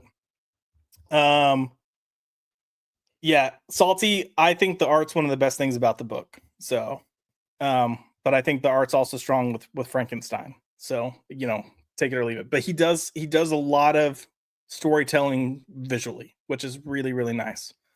And then again, really creepy looking, like when he's coughing up his girlfriend's finger later after eating her, like it's gross stuff. So Drew, your number 2 for the month of October is It Happened on Hyde Street, Devour number 1. What? Hey. So I kind of shared some thoughts. I want you to go ahead and share your thoughts on this book. Yeah, look, you said it earlier. It's a story that it's not 100% original. It's a story. I think it was even on like 1,000 Ways to Die, that show back like 20 years ago on Spike TV. People taking a tapeworm to lose weight. It's kind of along that same concept, but what I connect to it more, because for me at least, because I had a bit of a weight issue growing up, and I remember just doing all these different things, trying to lose weight, and nothing really worked. And I was able to connect to this young woman. What she was doing all this work, all this running, this dieting, just to fit into her wedding dress, and it wasn't working. And then her grandmother, I believe, takes her to the store with that had this product that helped her. But at the end of it, you see the twist was in this Devour can. But what makes it even creepier for me is that when we go a little bit into the future and you see there's a baby in a crib, and it's like, oh shit, we're going there. And it's like, that's what pushed it over the edge for me. They actually went that little further with it, and I gotta give them credit for that. That really creeped me the hell out. But yeah, I'll say it's a well-written issue. It's creepy. Yep. It's unsettling. You know what's going to happen, but when you see it, it's like, oh shit! It is it's very well illustrated, pretty damn creepy. And like I said, when there's a baby in a crib and you introduce horror elements, it's pretty unsettling. So, and because of that, yeah, it really got me this week, and I got this month of October. Yeah, I do got to recommend this book.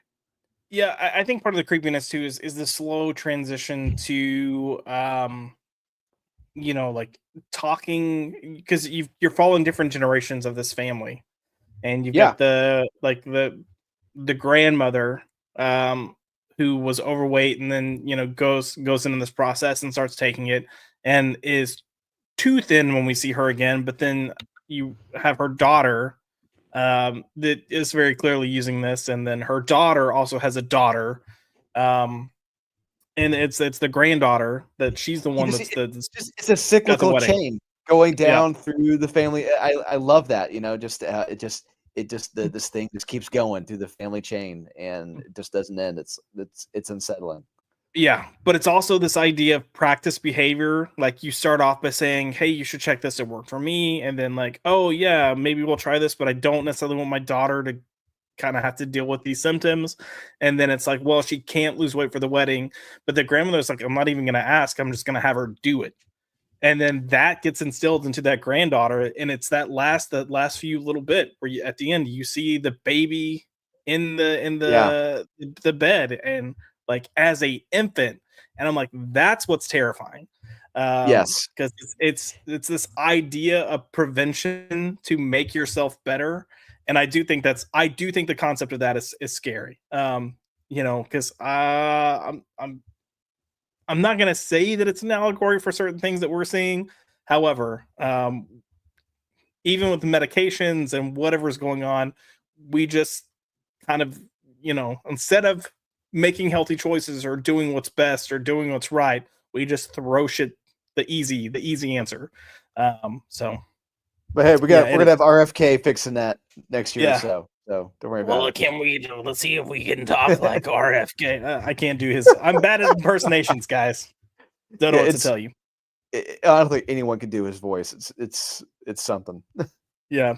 Jamin T put number two though. Look, I will say, because I did say it's a little bit obvious and predictable, but I also thought it was executed incredibly well.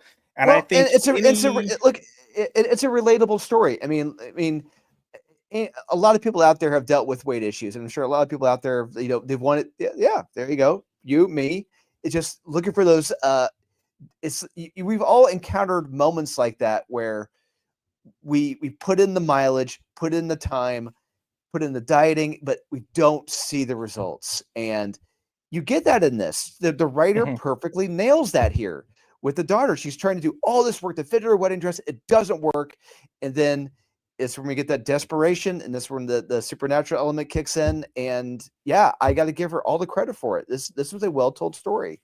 Yeah. The other thing I was gonna say, and this is what I'll give credit to him for, is when you're taking a story about a woman that's trying to lose weight, it's very easy to make it very heavy-handed, and it didn't feel heavy-handed.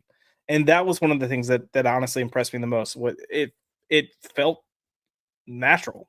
Yeah, And it no, didn't feel like it true. was too preachy or like, oh, after school special. Like, it didn't feel like any of that. But the deviousness at the end is, for me, also what kind of sealed the deal for me. So you do have it a little higher than I did, uh, but I still think it was a really good read and good artwork to really kind of show just the crazy. I kind of wanted to learn more though, because what I Yeah, will say is, and look, I'm sure we're gonna see this character again and kind of get more of what they do and how they do it. But you've got the great aunt that dies, so she clearly took this demon tapeworm creature thing to lose weight at some point as well, because by the end she's rail thin also. But she yeah. dies, but you see the mom and the grandma at different points of the book like gorging, like they're eating like 10 meals worth of food, just like shoveling it down. So I want to see what the like how this works, and I feel like we'll probably get a little more detail as the not this goes on, but as Hyde Street goes on, because all these characters are in that realm. They're spinning around that axis. So, um, salty traveling sea, put gargle scotch and broken glass. That's how you sound like RFK Jr. Noted. All right.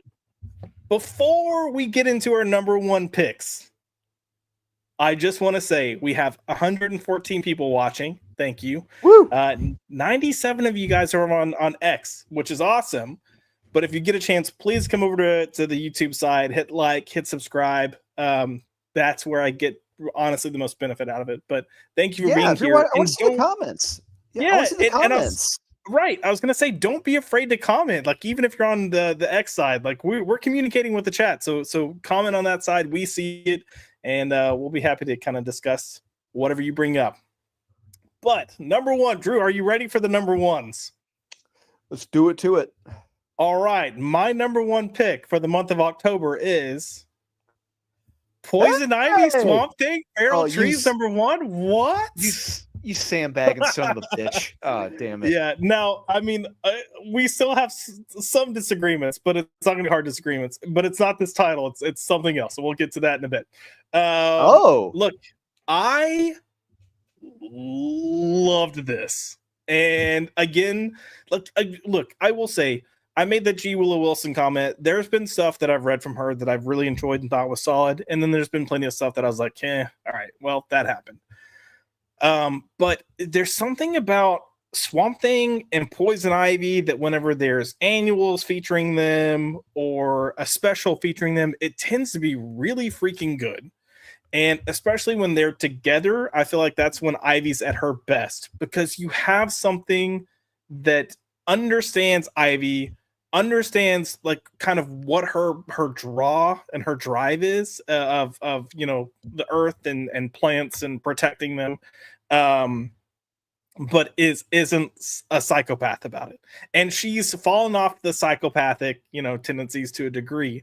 But I really kind of love this idea of the green and feeling the green and understanding things. And you have a really well-crafted story here of, all these people are getting murdered in a certain part of the country.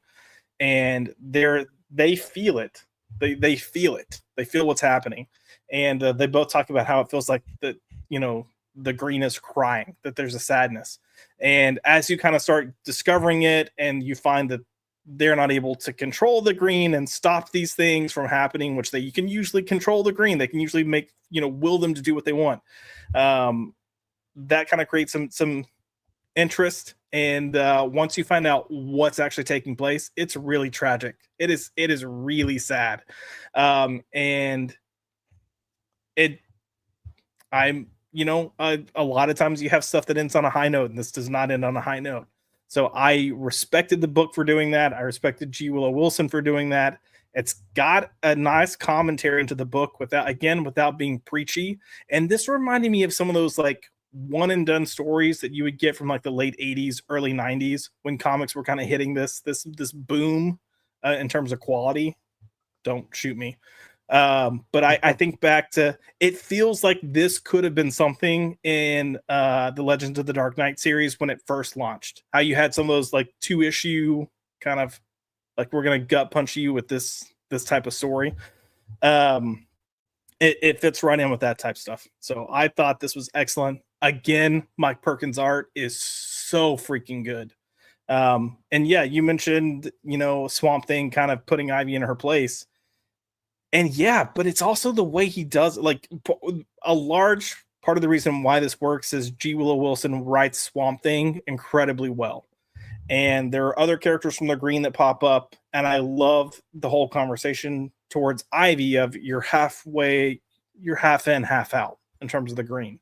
But she's still holding on to her humanity, which is not something you would typically say about Ivy, but it's also funny because in a lot of ways, Swamp Thing has more humanity than she does. It was just it was a really interesting take because I'm not even gonna. Well, yeah, I will say it. Even though she's holding on to more humanity, what she's holding on to from humanity to not fully become the green maybe isn't the best parts of humanity, and that's kind of part of the commentary through this issue. I thought it was fantastic, huge surprise, wasn't expecting it. So I say kudos, applause all around. Go pick this up, and then while you're at it, not to give this person too much praise, but Tom King did a Swamp Thing annual, I think with Batman that was actually quite damn good. Plus a winter special. The winter special with Jason Yeah. Fabok in the art. I Yes. fucking love it. That was Yep. probably the last best thing Tom King did, and it was a short story. Jason Fabok nailed it on the art, and I never realized how much I wanted Jason Fabok on Swamp Thing before that issue. Holy shit! Yep. And then, other than that, Gail Simone of all people did I think it was a Batgirl annual during the New 52 that featured Poison Ivy, and it was actually quite good because it deals with Poison Ivy and the seasons. And I remember that surprised me. So if you get a chance, go check those out as well. But this, definitely pick it up. So, all right, Drewski, your number one pick. Are you ready?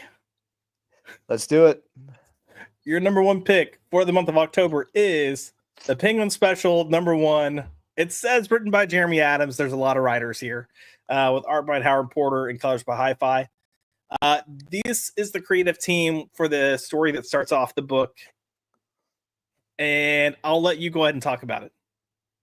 Yeah. Okay. So initially, I did not want to read this because I knew Tom King was writing the ongoing Penguin series, which is a dumpster fire, and with knowing that, I avoided it until I looked closely. I looked even closelier, and I noticed, oh, the stink of Tom King is not on this book. How about that? So I picked it up and I saw Jeremy Adams. Go on. And I flipped through it, and I'm like, okay, there's several stories in here for the Penguin, celebrating more or less, the Penguin TV series, which I've not been watching, and I won't. But this issue, holy shit, this first story by Jeremy Adams, if you ever want to see how truly evil, how much of a piece of shit the Penguin is, this is that story.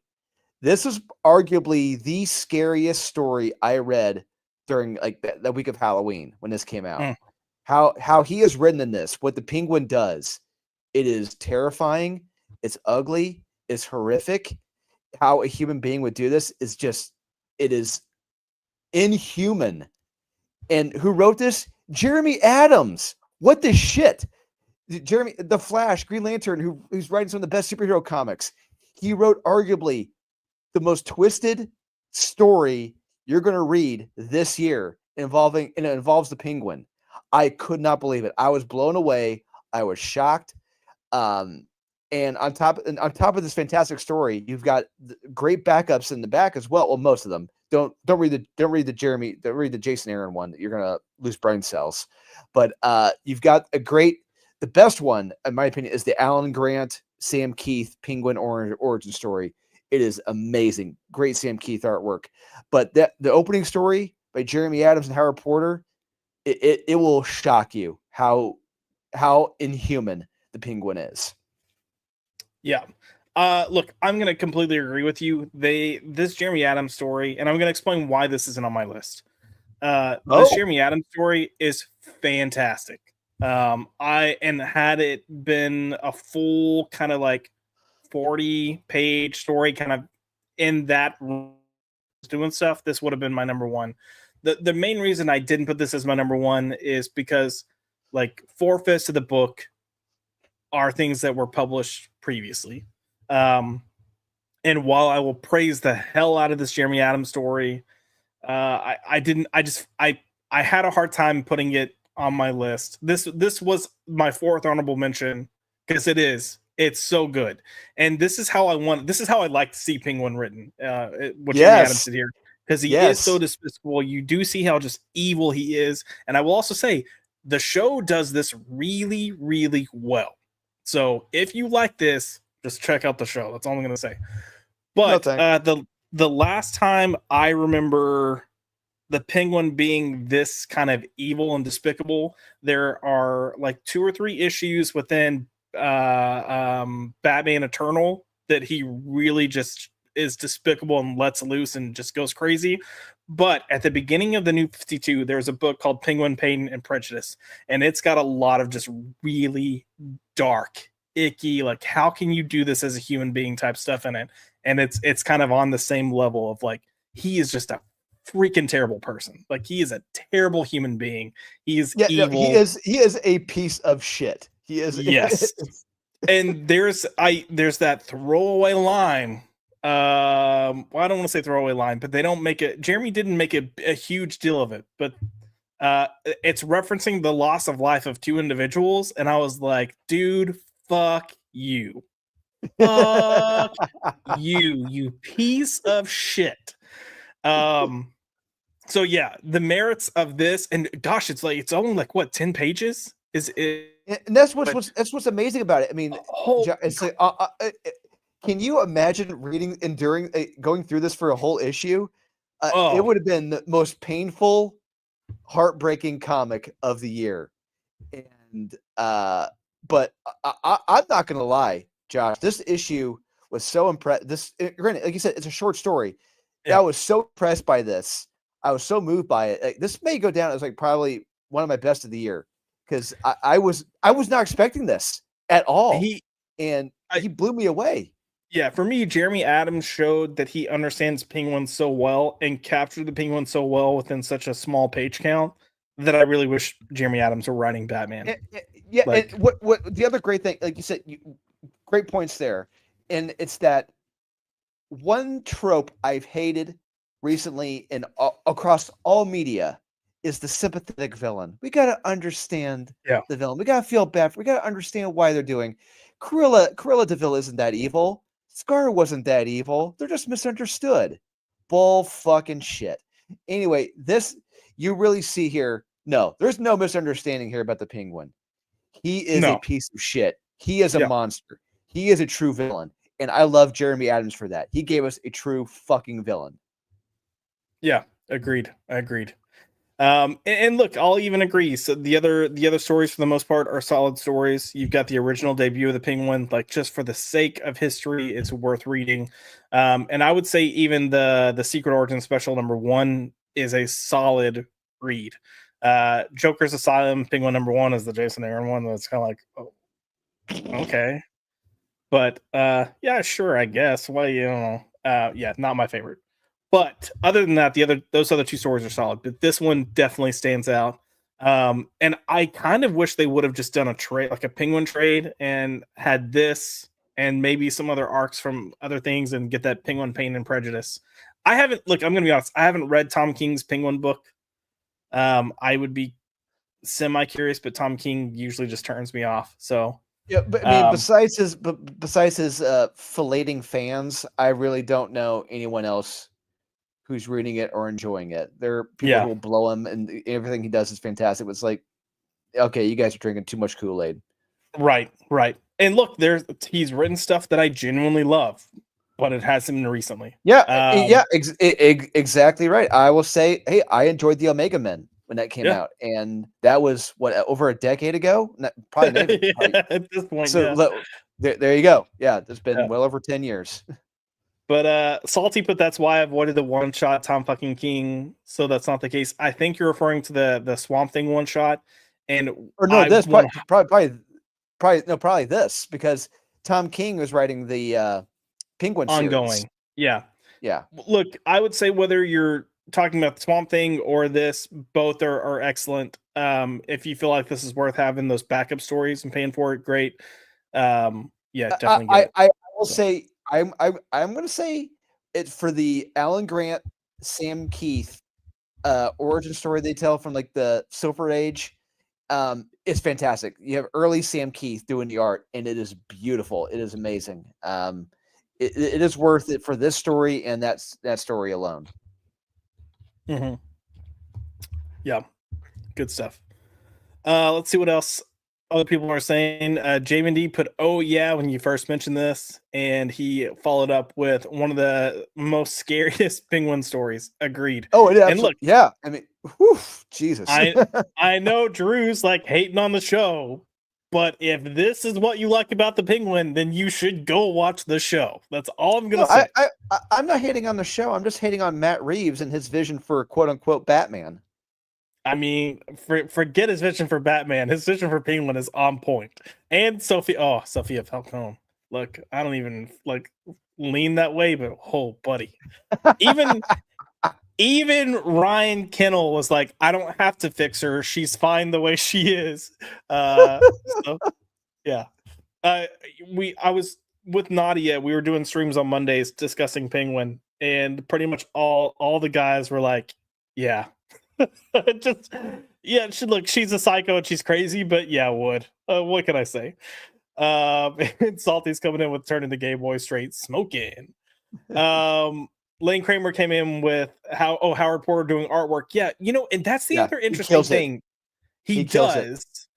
And it's one of those things where it would I like Howard Porter as an artist, but I do feel like his art is typically very vibrant.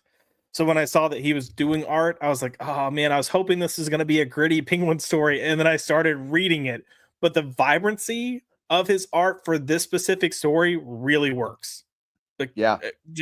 I don't want to give any details away because it's a quick read, but my God, it's one of those things where I don't want to spoil what happens, but you have to read this. I mean, if you, I'll echo your sentiments, even though I never watched it. I guess if you enjoyed the Penguin TV series, do go to your local comic book shop, find this Penguin Special #1, read that opening story by Jeremy Adams, and tell us it is not one of the best, if not the best, Penguin story you'll ever read. Yeah. Senor Maxfield Von Priestley came in with, oh man, hold on. Gimp finger. Oh yeah. He said I didn't even have this on my radar. Yeah, I mean you should read it, Max. Yeah, 100%. You would benefit a lot from reading this. Yeah. So, let's see. Hold on. What else is in here? Oh, Yuri Volti. This is talking about Sophia Falcone from the show, but not in the crazy, but the crazy is really hot. No, like she's crazy. You can see it in her eyes. She's fucking psychotic, but she's hot. So okay, now one thing I don't understand is Falcone in the film was played by John Turturro, but in the TV series he's played by Mark Strong. It's flashbacks, so it's supposed to be a younger version of him. So who do you think played it better? Turturro I thought Strong? Mark Strong, because the little bit that Mark Strong was there, I actually felt intimidated by him, and I didn't feel intimidated by whatever Turturro. I mean, if I'm just being like, I felt like Mark Strong had more of a menacing presence than Turturro did, because Turturro kind of felt like your uncle. Like, I mean, he did terrible things, but I don't know. There's something about his air that I just was like, I don't know, man. It didn't. Even when the movie came out, I was like, it just didn't work for me. He as the actor playing Falcone didn't work for me. But so people would potentially disagree with that. I don't know. Yeah, Salty, did you watch the show? He's putting I Can Fix Her. Kristen Milotti she killed that role. Yeah. And then Jamie D put Jeremy Adams is definitely getting on my go-to comic group writers where I can see his name and don't feel concerned. Agreed. Everything he's written has been good. Like, I can't remember anything bad from him. He's definitely in that good to great range, and he can tell a long form story. And that's the other thing. Like, DC needs to get DC and Marvel both need to get people that can tell long form stories. But after this, like, my God, put this man on Batman. I know they've got someone, like, they've got the Jim Lee thing that they're getting ready to do with Jeff Loeb. I get it. I understand. When that's done, put freaking Jeremy Adams on Batman. And let him just let him run. Don't worry about doing huge ass events. If he's gonna nail characters like this, just let him go through and just tell just traditional Batman stories, street level with the Batman Rogues Gallery, because he's going to kill it. Like you say, we do our best of the year. I'm not going to say anything, as far as I know. I'm not going to really bring up anything Batman related, except maybe this book. And this is it right here. And Jeremy killed it in a short fucking story. He nailed it. And you got to give him all the credit in the world. And like we said, he writes superheroes. This is the darkest thing I've ever read from him. And holy shit, this is amazing. Yeah. No, good stuff. Hopefully someone from DC sees this. Hopefully they get the message. Maybe you should help send that message out there to the DC peeps of give Jeremy Adams more and give him Batman specifically. Please. Yeah. Well, that is going to wrap up our night. Be sure to let us know if you like our picks, if we missed something, if we're wrong. Just tell us in the comments, especially after the show. But Drew, if people want to find you, where can they find you? You can find me on Facebook, Dolan Waddick. You can find me on Instagram, Dolan_Waddick. And I'm usually posting all my various projects I'm working on, or whatnot streams I'm going to be popping in on, or my YouTube stuff.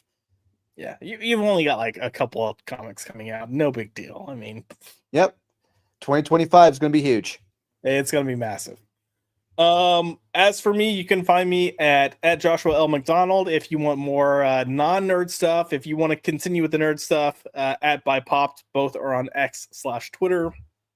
We are here, which should be every Tuesday, but every now and then we have to deviate to a different day of the week. And I do know that I had promised some stuff previously leading up to Halloween. However, those things got delayed. Had a death in the family. Shortly after that, decided to chop my finger off. So please bear with me as I try to get back, because trying to edit things and do stuff like this takes forever right now. So we might be a little slow getting some things out for the rest of the year, and I might just load up the beginning of the year to hit with a bang, just to make sure. Because pulling these slides together took about 3 times as long as normal, because gimpy and not good with my left hand. And of course, coming in the night, Salty's coming in with the super sticker for $2, dude. Thank you so much. I appreciate it. One, I'm glad you're finding books that you're liking. So hopefully more recommendations will go that way. If we steer you down the wrong path, I apologize. But our ultimate goal here is to help you find good books that are worth reading, because I often feel like too many good books go by the wayside and don't get the attention they deserve. So, yeah, that is the goal. But for those $2, we will run with this. Bring me Thanos!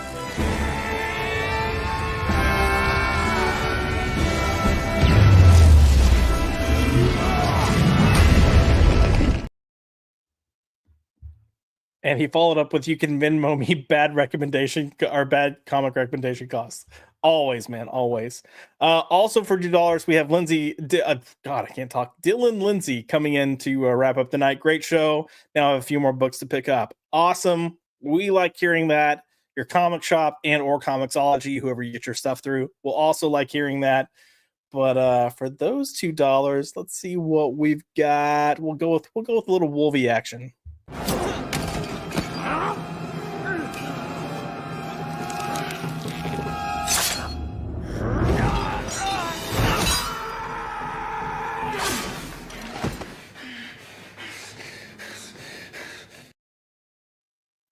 You know, both are Marvel clips and no Marvel books on this list. Oh well. As far as what's to come, I can't get these to go away. There we go. Just coming along next week, next Tuesday, we're going to have our comic book club coming back with our second episode. It's going to be X-Men God Loves, Man Kills. Would love to have you there. I'm assembling the team for that as we speak, but we'll have a fun panel discussing the book. If you missed the first episode, we covered Superman for all seasons. And then as we get into a regular schedule, this should be the first Tuesday of each month that we'll be dropping this. But wanted to let the election happen for this month, and then I wanted to get to this these October books, because when I don't, they sit there and then they pile up, and then I get behind with all. There was an election? What? An election? Yeah, apparently, I don't know. Stuff's happening in the country. I don't know what's going on. It's things. Hey, they're things. Hey, they're don't people. blame me. They're doing things. I voted for Kodos. You know.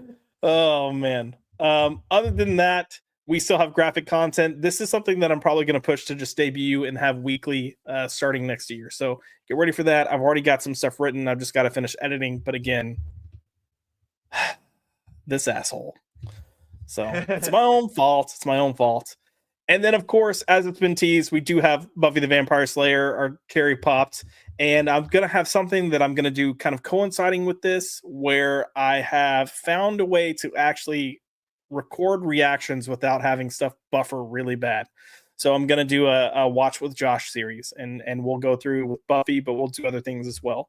And if you want to see me watching shit and commenting on it throughout it, you can. I've always thought that was a little strange, but it does well on YouTube, so why not? And I'm an idiot, so hopefully that'll bring entertainment value. And yes, Salty, there was an erection within the past week. So, I don't know what happened there. But with that said, oh no, I'm going the wrong way. What's happening? There. We're professionals. We know what we're doing. Anyways, guys, chat, thank you so much. I really appreciate you being here. I love the commentary. Again, go pick up a comic, read a comic. Actually, that was what I was going to do. Salty had recommended something that I have not read. And it was Mark Spears' Monster #2. So I haven't read that. I've got to go check it out. And yeah, but if you guys have comics that you think we should check out, make sure you let us know. Let us know your top 5 for the month in the comments after we end the show. And we will see you guys next week for God Loves, Man Kills. Have a good night, everyone.